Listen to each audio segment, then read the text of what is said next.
अस्सलाम वालेकुम dear students, क्या हाल हैं जी आपके। उम्मीद करता हूँ आप सारे ठीक और खुशहाल होंगे। शुरू करते हैं अल्लाह के बाबरकत नाम से, जो बहुत ही मेहरबान और निहायत रहम करने वाली ज़ात है। और खुशामदीद कहते हैं आप सबको पाकिस्तान के मोस्ट ऑथेंटिक फोरम दी कंप्यूटर सर्विसेज अकेडमी में। मेरी तरफ से आप सबको सुबह बखैर। माशाल्लाह बड़ी खूबसूरत सुबह है, बड़ी ताज़ा हवा चल रही है। सर्दी थोड़ी सी है लेकिन अच्छा है। अच्छा जी, आज की ये जो इम्पोर्टेंट वीडियो आपके सामने पेश की जा रही है कंप्यूटर सर्विसेज एकेडमी के फोरम से, थाउजेंड्स ऑफ न्यू जॉब्स आने वाली हैं, उसके वाले से आपको अपडेट देनी है। नायब तहसीलदार की कितनी जॉब्स आने वाली हैं, क्या वो ओपन मेरिट पर हैं या कोटा बेस्ड हैं, ये आपसे बात करनी है। एमओडी की न्यू सीट्स आने वाली हैं। तहसीलदार के पेपर्स कितने होने जा रहे हैं, 2 हो रहे हैं या 4 हो रहे हैं, इसके ऊपर ओके मैं पहले बात कर चुका हूँ, बट आपके बार बार सवालात आ रहे हैं मेरे पास।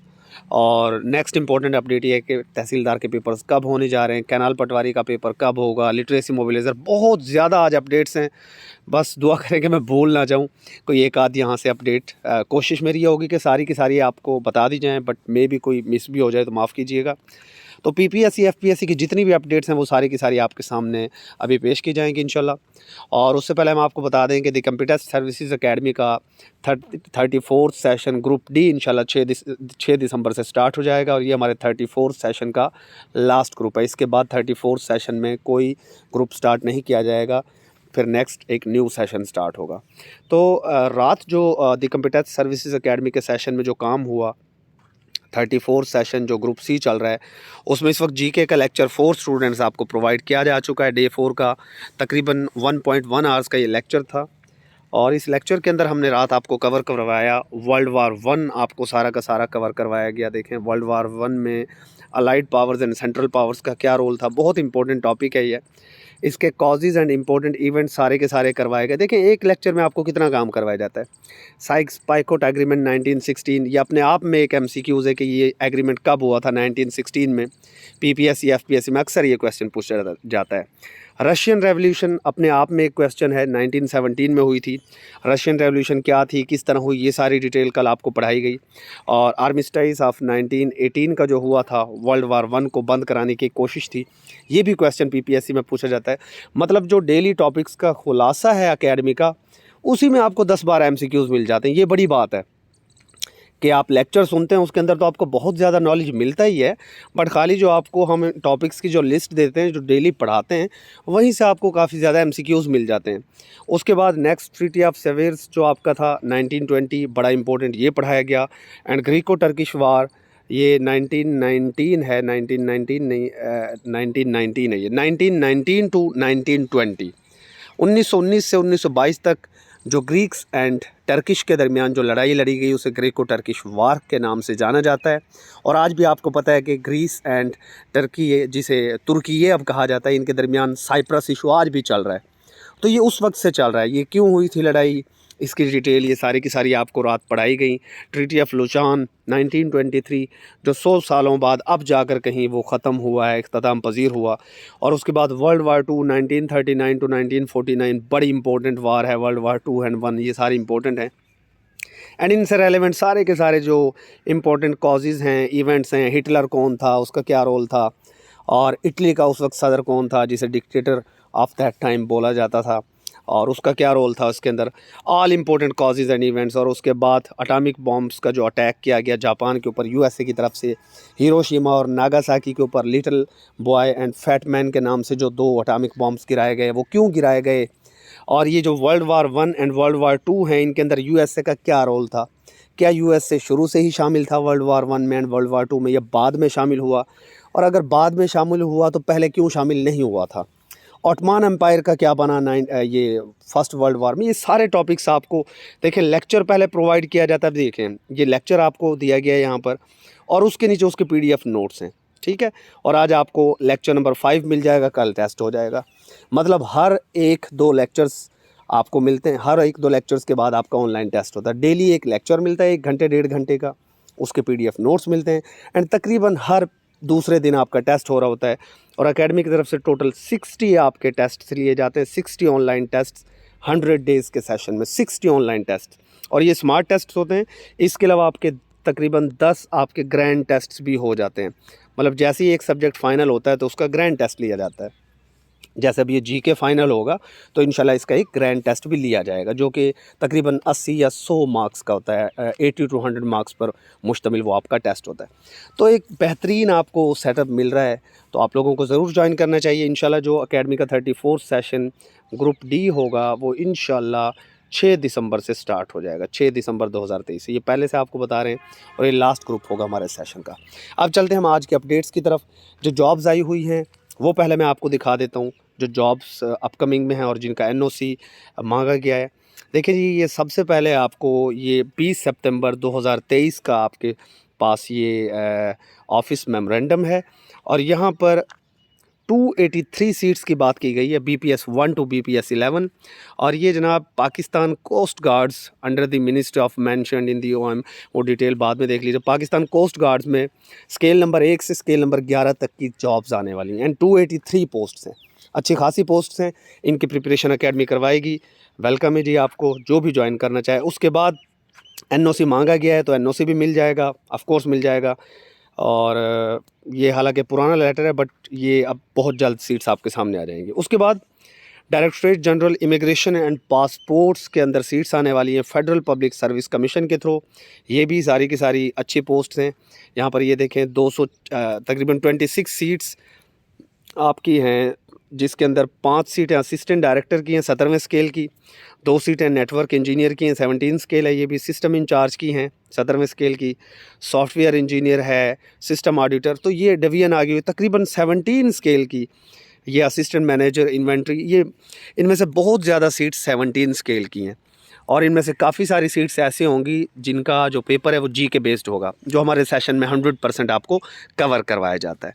तो इन तमाम सीट्स की तैयारी भी आप अकेडमी से कर सकते हैं। नेक्स्ट हमारे पास एक और ये ऑफिस मेमोरेंडम है, और ये तकरीबन BPS 1 टू BPS 15 की सीट्स हैं, और ये आ रही हैं जी आपकी मिनिस्ट्री ऑफ NHSR&C में, यानी आपका जो Pakistan institute of medical sciences है, PIMS, वहाँ पर ये सीट्स क्रिएट की जा रही हैं, और ये तकरीबन 430 सीट्स ये आने वाली हैं। और ये अब देखना है कि ये PTS के थ्रू आती हैं, NTS के थ्रू आती हैं, या FPSC के थ्रू तो नहीं आएंगी, क्योंकि 15वें स्केल तक ये जॉब्स हैं, तो FPSC का तो चांस कम है। मे बी ये PTS के थ्रू आ जाएँ, या UTS या OTS के थ्रू ये जॉब्स आ जाए। तो 430 एक अच्छी खासी तादाद है, और जनरल पेपर होगा इनका। इस तरह की जो सीट्स आती हैं इनके ऊपर अप्लाई किया करें, इनके ऊपर कंपटीशन कम होता है। हर बंदा PPSC FPSC को जानता है, बट OTS PTS UTC जो वेबसाइट्स हैं ना, ये टेस्टिंग सर्विसेज, वहाँ शफाफियत भी वैसे थोड़ी कम है, बट वहाँ पर जो सीट्स आती हैं उनके ऊपर कंपटीशन भी कम होता है, ये बात मानने वाली है। उसके बाद नेक्स्ट हमारे पास एक और, हाँ जी, मिनिस्ट्री ऑफ डिफेंस के अंदर असिस्टेंट प्राइवेट सेक्रेटरीज़ की जॉब्स आने वाली हैं, और ये बड़ी ज़बरदस्त किस्म की जॉब्स होती हैं, इनको बड़ी मराहत मिलती हैं, बहुत अच्छी जॉब्स हैं। 2 सीटें हैं ये सिर्फ, और ये फेडरल पब्लिक सर्विस कमीशन के थ्रू आएंगी, असिस्टेंट प्राइवेट सेक्रेटरी की जॉब्स। अच्छा, ये असिस्टेंट प्राइवेट सेक्रेटरीज़ की जॉब्स हैं ना, ये FIA में भी आती हैं, मिनिस्ट्री ऑफ डिफेंस में आती हैं, उसके अलावा इंटेलिजेंस ब्यूरो में आती हैं, और कस्टम्स, मतलब ये डिफरेंट डिपार्टमेंट्स में ये आती रहती हैं असिस्टेंट प्राइवेट सेक्रेटरीज़ की जॉब्स। और इनका सबसे बड़ा चार्म ये है इन जॉब्स का कि ये जो असिस्टेंट प्राइवेट सेक्रेटरीज़ हैं, ये बाद में फेडरल पब्लिक सर्विस कमीशन के थ्रू जो मिनिस्टेरियल कोटा की सीट्स आती हैं, वहाँ पर ये डायरेक्ट सेक्शन ऑफिसर बन जाते हैं, डायरेक्ट। अभी भी वो एडवर्टाइजमेंट आई हुई है, आप फेडरल पब्लिक सर्विस कमीशन की वेबसाइट को विज़िट करें, और वहाँ पर मिनिस्टेरियल कोटा बेसिस पर सेक्शन ऑफिसर की सीट्स आई हुई हैं। जिन लोगों का भी गालबन मेरे ख्याल 8 साल का 8 इयर्स का एक्सपीरियंस उन्होंने मांग रखा है, तो आप लोग वो चेक कीजिए। जिन लोगों का भी 8 इयर्स का आप में से एक्सपीरियंस है, वो सारे के सारे उसके ऊपर एलिजिबल हैं, सेक्शन ऑफिसर की सीट्स के ऊपर। आप चेक कीजिएगा वेबसाइट पर जाकर। उसके बाद जी ये सिंध के अंदर भी फाइनेंस डिपार्टमेंट में सुप्रिटेंडेंट एंड अदर सीट्स की डिमांड की गई है, तो ये सिंध वालों के लिए एक अच्छी खबर है। तकरीबन ये अच्छी खासी सीट्स हैं, 16वें और 17वें स्केल की, आप इसको भी देख लीजिएगा। अब जनाब नेक्स्ट हमारे पास जो इम्पोर्टेंट चीज़ है वो है जी आपकी अपकमिंग जॉब्स, जो PPSC के थ्रू आने वाली हैं, एंड जो FPSC के थ्रू आने वाली हैं, वो ज़्यादा इंपॉर्टेंट हैं, क्योंकि ज़्यादातर लोग चैनल को इसी वजह से देख रहे होते हैं। तो देखें जी, सबसे पहले तो मैं बात कर लेता हूँ आपके तहसीलदार के पेपर के हवाले से। देखिए जी, तहसीलदार के पेपर्स 2 हैं, ये 4 हैं, तो कुछ जगहों से मुझे ये सुनने को और देखने को मिला कि जी पीपीएससी अब जो है सिर्फ 4 पेपर्स ही लेगा, 2 पेपर्स का चांस बिल्कुल ख़त्म हो गया है। उसकी वजह यह है कि जी तहसीलदार की सीट 17वें स्केल की होने जा रही है। तो देखें ये बात बिल्कुल सच है। क्या तहसीलदार की सीट 17वें की हो सकती है? SMBR senior member board of revenue की तरफ से एक आप ये समझ लें कि एक प्रपोज़ल भेजा गया है फाइनेंस डिपार्टमेंट को and chief minister Mohsin Naqvi साहब को। मोहसिन नकवी साहब पिछले दिनों मुल्तान के एरिया शुजाबाद में एक फ़्लाईओवर, एक पुल जो है उसका इफ्तिताह करने आए हुए थे। तो वो ज़ाहिर है रेवेन्यू डिपार्टमेंट के खैर फेवर में तो हैं, उन्होंने गाड़ियाँ वगैरह भी दी हैं। आपको पता है अभी तहसीलदारों को वीगो डाला दिया गया और असिस्टेंट कमिश्नर्स को फॉर्च्यूनर्स दी गई। तो ज़ाहिर है इतना बड़ा स्टेप उन्होंने लिया, तो बड़े कभी चांसेस हैं कि अब मे भी तहसीलदार की सीट 17 हो जाए, बट ये इतना जल्दी नहीं होने वाला। और ये 17 मिलना है, 18 मिलना है या 20वां मिलना है, जो भी मिलना है, इससे पेपर्स की तादाद का कोई ताल्लुक़ नहीं होता। पीपीएससी इन चीज़ों को देख के डिसाइड नहीं कर रहा होता कि ये 17 की है या कौन से स्केल की है। क्योंकि आप देखें कि आपने देखा होगा असिस्टेंट रजिस्ट्रार कोऑपरेटिव सोसाइटीज़ की जो जॉब्स आती हैं, असिस्टेंट रजिस्ट्रार, वो कोई बहुत पावरफुल जॉब नहीं है, बट उसके पेपर्स 4 हो रहे होते हैं। ठीक है। अब उसके मुकाबले में आप देखें असिस्टेंट डायरेक्टर इंटेलिजेंस जो स्पेशल ब्रांच पंजाब पुलिस में सीट्स आती हैं, वो अच्छी खासी पावरफुल जॉब्स हैं और उनका सिर्फ एक पेपर होता है। तो ये 17 स्केल से पेपर्स की तादाद का कोई ताल्लुक़ नहीं होता। Assistant director intelligence, assistant director anti corruption, ये बहुत तगड़ी किस्म की जॉब्स हैं, उनका सिर्फ एक पेपर होता है, सिर्फ एक पेपर। और मैं आपको ये भी बता दूं कि असिस्टेंट डायरेक्टर ये जो पंजाब पुलिस में होता है इंटेलिजेंस में, उसकी जॉब्स और असिस्टेंट डायरेक्टर एंटी करप्शन की जॉब्स भी इंशाल्लाह बहुत जल्द आएंगी आपके सामने। ठीक है, तो ये भी एक खुशखबरी है। तो 2-4 पेपर का जी 17वें या 16वें स्केल से कोई ताल्लुक़ नहीं है। नायब तहसीलदार का भी 16 हो सकता है। इस सारे प्रोसेस को तकरीबन 1-1.5 साल अभी लग जाना है और पता नहीं ये प्रपोज़ल एक्सेप्ट होता भी है कि नहीं होता। चांसेस वैसे हैं कि हो जाएगा, क्योंकि मोहसिन नकवी साहब जो हैं वो अब साहब कहने पे अभी वैसे सुप्रीम कोर्ट ने बैन कर दिया है कि जी किसी भी वैसे वो गवर्नमेंट ऑफिशियल्स के लिए कहा गया है, तो ये तो पॉलिटिशियन है, मे भी पॉलिटिशियंस को साहब कहना अलाउ हो। तो बहरहाल मोहसिन नकवी जो हैं आपके सीएम, वो काफ़ी ज़्यादा हक़ में हैं बोर्ड ऑफ़ रेवेन्यू के या एफबीआर के, even federal board of revenue के और आपके बोर्ड ऑफ़ रेवेन्यू के। तो बड़े कभी चांसेस हैं कि आपका नायब तहसीलदार अब 16 का हुआ करेगा नेक्स्ट, और तहसीलदार 17 का। 2 पेपर्स हैं, 4 पेपर्स की जहाँ तक बात है तो वो उसका इससे कोई ताल्लुक़ नहीं है। लेकिन हाँ, ये बात ठीक है कि अब पेपर्स 4 होने के ही ज़्यादा चांसेस हैं, 90% अब यही है। तो आप यार 4 पेपर्स के हवाले से अपनी प्रिपरेशन को जारी रखें, 2 पेपर्स के चक्कर को छोड़ दें।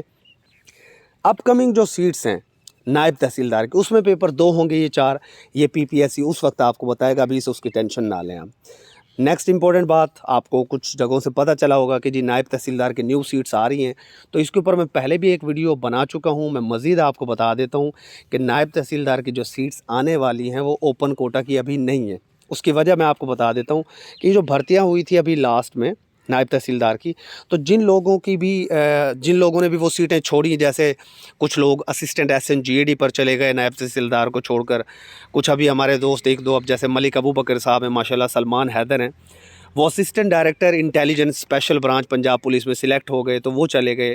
अबू बकर साहब तो खैर वो तहसीलदार थे एंड सलमान हैदर नायब तहसीलदार थे, तो वो लोग चले गए।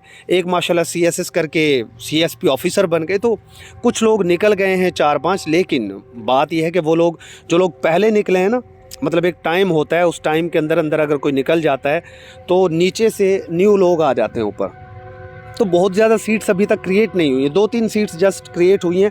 बाकी जो लोग छोड़ के गए थे उनकी जगह पे नीचे जो टॉप मेरिट में थे, वो रिवाइज्ड लिस्ट की वजह से, आजकल पीपीएससी आपने देखा होगा लिस्टों को रिवाइज़ कर रहा है, मेरिट लिस्ट्स को ना, तो नीचे से जो टॉप मेरिट में थे वो आ गए उनकी जगह पर।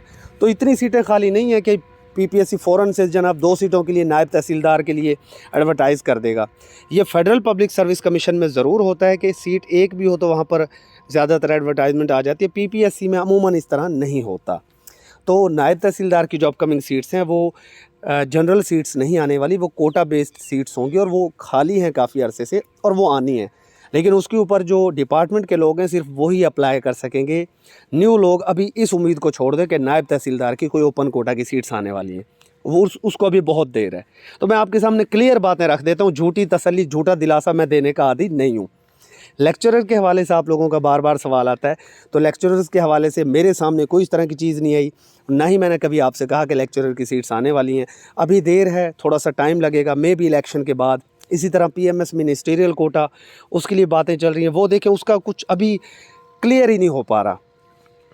कोर्ट की तरफ से एक बात आती है, फिर जनाब सेक्रेटरी तरफ की वो जो है अपना एक जारी कर देते हैं पलंदा उठा के कि जी इसको डिले कर रहा हूँ मैं एटसेट्रा, और उसकी भी एक्सप्लेनेशन के ऊपर कन्फ्यूजन्स। तो ये जो कन्फ्यूजन हमारी चल रही है ना वो खड़ी है अभी तक। तो PMS मिनिस्ट्रियल का भी कुछ क्लियर नहीं है अभी। अल्लाह करे कि जल्द हो जाए, अल्लाह करे। हम तो चाहते हैं जी विद इन 2 वीक्स आ जाए, ये एडवर्टाइजमेंट आ जाए PMS मिनिस्ट्रियल की, बट चांसेस कम लग रहे हैं। तो उसको भी आप थोड़ा पेंडिंग में रखें। फ़िलहाल आप लोग तहसीलदार के ऊपर फोकस करें, और असिस्टेंट डायरेक्टर इंटेलिजेंस ब्यूरो की लास्ट डेट मेरे ख्याल है कल थी, वो बड़ी अच्छी सीट्स हैं, उसके ऊपर फोकस करें। अच्छा, FIA की भी सीट्स बहुत जल्द आएंगी दोबारा। ये जो आपका 2024 होगा ना, उसके तकरीबन अगस्त तक आएंगी FIA की सीट्स दोबारा से, इंस्पेक्टर की भी एंड असिस्टेंट डायरेक्टर की भी। ये मैं आपको अभी से बता रहा हूँ। तो जो लोग असिस्टेंट डायरेक्टर FIA या इंस्पेक्टर FIA लगना चाहते हैं, इवन कस्टम इंस्पेक्टर की सीट्स भी आएंगी। तो ये सारी सीट्स आती हैं और ये आती रहती हैं। अब लोग क्या करते हैं जी, सर जी आपने कहा था जी वो फ़लाँ सीटें आएंगी और वो तो आई नहीं है। और भाई इस तरह नहीं होता कि मैंने अगर ये कह दिया जी आ रही हैं तो वो कल ही आ जाएंगी। मैंने इस तरह कभी भी नहीं कहा, थोड़ा सा टाइम लगता है, लेकिन ये सीट्स आनी है। और ये जो मैंने आपको NOCs दिखाई, ये सारी की सारी विद इन 3 मंथ्स आ जाएंगी। ये विद इन 3 मंथ सारी की सारी आ जाएंगी। नायब तहसीलदार कोटा की सीट्स भी बहुत जल्द इंशाल्लाह आ जाएंगी। ओपन कोटा की नायब तहसीलदार की अभी कोई सीटें नहीं आ रही। एक्साइज एंड टैक्सेशन इंस्पेक्टर की सीट्स भी जल्दी आने वाली हैं। असिस्टेंट SNGAD की सीट्स भी आपकी नायब तहसीलदार से पहले आएंगी। ये भी मेरी बात सुन लें। तो देखें, आज मैंने आपको सारी की सारी बातें बता दी हैं और सारी बातें आपके सामने खोल कर रख दी हैं। अगले आने वाले जो 4-5 महीने वो बहुत ज़्यादा इंपॉर्टेंट हैं। तैयारी करें, टिका के मेहनत करें। PPSC का जो क्लब्ड एग्ज़ाम्स का सिस्टम आपके सामने आया है, आपको पता है यार, उसकी वजह से एक पेपर आपका होता है और आपके 6-6 टेस्ट क्लियर हो जाते हैं। इसी वजह से PPSC रिवाइज्ड लिस्ट्स लगा रहा है, क्योंकि एक बंदा 4 जगहों पे सिलेक्ट हो जाता है, वो चारों पोस्ट को ज्वाइन तो नहीं ना कर सकता। फिर क्या होता है, फिर ऑफ कोर्स PPSC को एक न्यू लिस्ट लगाना पड़ती है। अच्छा, उधर से एक और बात भी, आज चूँकि अपडेट्स बहुत ज़्यादा है, वीडियो लंबी हो गई है। FPSC ने नोटिफिकेशन लगा दिया जो चेंज सेंटर करना चाहते हैं, क्योंकि जो मेरे ख्याल है 4th फेज़ है या 3rd, मेरे ख्याल है 4th फेज़ के टेस्ट होने वाले हैं जनरल रिक्रूटमेंट के। तो जो भी सेंटर को चेंज करना चाहता है वो FPSC को विज़िट करे। लेक्चरर के उसके अंदर टेस्ट हैं, कुछ और भी पोस्ट्स हैं जिनके टेस्ट होने वाले हैं। तो आप FPSC को विज़िट करके अपना सेंटर चेंज कर लें अगर आप चाहते हैं तो। नहीं चाहते, बार बार क्वेश्चन आप पूछते हैं कि सर अगर हम सेंटर को चेंज नहीं करते तो क्या हो जाएगा। भाई कुछ नहीं होगा, ये आपका एक हक है। आप चाहें तो सेंटर को चेंज कर लें, नहीं चाहते तो वही रहेगा जो पहले था। सो सिंपल, इसमें टेंशन लेने की क्या बात है। असल आपका जो काम है वो तैयारी करने का। हाँ जी, एक और बात आ गई जहन में, देखें अपडेट ज़्यादा है ना तो बार बार बातें आ रही हैं। तहसीलदार का पेपर कब होगा, कब होगा, कब होगा, एक ही क्वेश्चन बार बार। यार आप लोगों को किस चीज़ की जल्दी है। तहसीलदार के 4 पेपर्स होने हैं, जिस तरह PMS वालों को वो टाइम देते हैं 3-3.5 माह का, तो आपको भी मिला हुआ है। 15 नवंबर तो लास्ट डेट थी डिसेबल कोटा वालों को अप्लाई करने की। अब ज़ाहिर है एक डिसेबल बंदा जिसने अप्लाई किया 15 नवंबर को, वो 10 दिन में तो नहीं ना तैयारी कर सकता तहसीलदार की। पहले वो डिसेबल है बेचारा, बहुत सारे लोग माजूर होंगे, कुछ बहरे होंगे, इवन यहाँ पर कुछ लोग अच्छे खासे अंधे होंगे, ठीक है ना, जिनकी आई साइट ठीक नहीं। मेरा अपना एक स्टूडेंट बेचारा, उसकी आई साइट ठीक नहीं है, मतलब वो नाबीना है, और वो वही मतलब उसको लिखने में बड़ी प्रॉब्लम होती है। उसके लिए डिस्क्रिप्टिव देना बड़ा मुश्किल है, लेकिन उसने अप्लाई किया तहसीलदार के ऊपर। अब वो 20 दिन में तैयारी तो नहीं ना कर सकता बेचारा। और अगर PPSC अगले 20 दिन में तहसीलदार की डेट अनाउंस कर दे तो ये बहुत बड़ी ज़्यादती होगी उन लोगों के साथ। लिहाजा आपके तहसीलदार के पेपर के चांसेस हैं कि ये जनवरी के अंदर होगा, बड़े कभी चांसेस हैं। हाँ, PPSC चाहे तो चाहे नेक्स्ट वीक ही ले ले, उसकी अपनी मर्ज़ी है, ठीक है। एक और फिर मेरे जहन में आ गया लिटरेसी मोबिलाइज़र का जो केस है वो क्लियर हो चुका है। स्टूडेंट है मेरे अशरफ साहब, वो लिटरेसी मोबिलाइज़र के तौर पर काम कर रहे हैं विहाड़ी के अंदर। उन्होंने क्लियरली मुझे एक बात बताई थी कि सर केस अदालत में चल रहा था और वो क्लियर हो चुका है, वो अब आप लोगों के सामने भी आ चुका है। तो इंशाल्लाह लिटरेसी मोबिलाइज़र की सीट्स का टेस्ट भी बहुत जल्द कंडक्ट कर लिया जाएगा। और इसके हवाले से मैं बहुत पहले आप लोगों को बता चुका था कि जो रेगुलर करने का सिलसिला चल रहा था पुराने लिटरेसी मोबिलाइज़र्स को एंड कोऑर्डिनेटर्स को, वो क्लियर हो चुका है। तो ज़ाहिर है इन लोगों ने अब इस मामले को आगे बढ़ाना है। तो ये लिटरेसी मोबिलाइज़र का टेस्ट भी इंशाल्लाह बहुत जल्द होगा। लिटरेसी कोऑर्डिनेटर्स भी सिलेक्ट हो चुके हैं आपके सामने, तो ये अब पेंडिंग में नहीं जाने वाला ज़्यादा।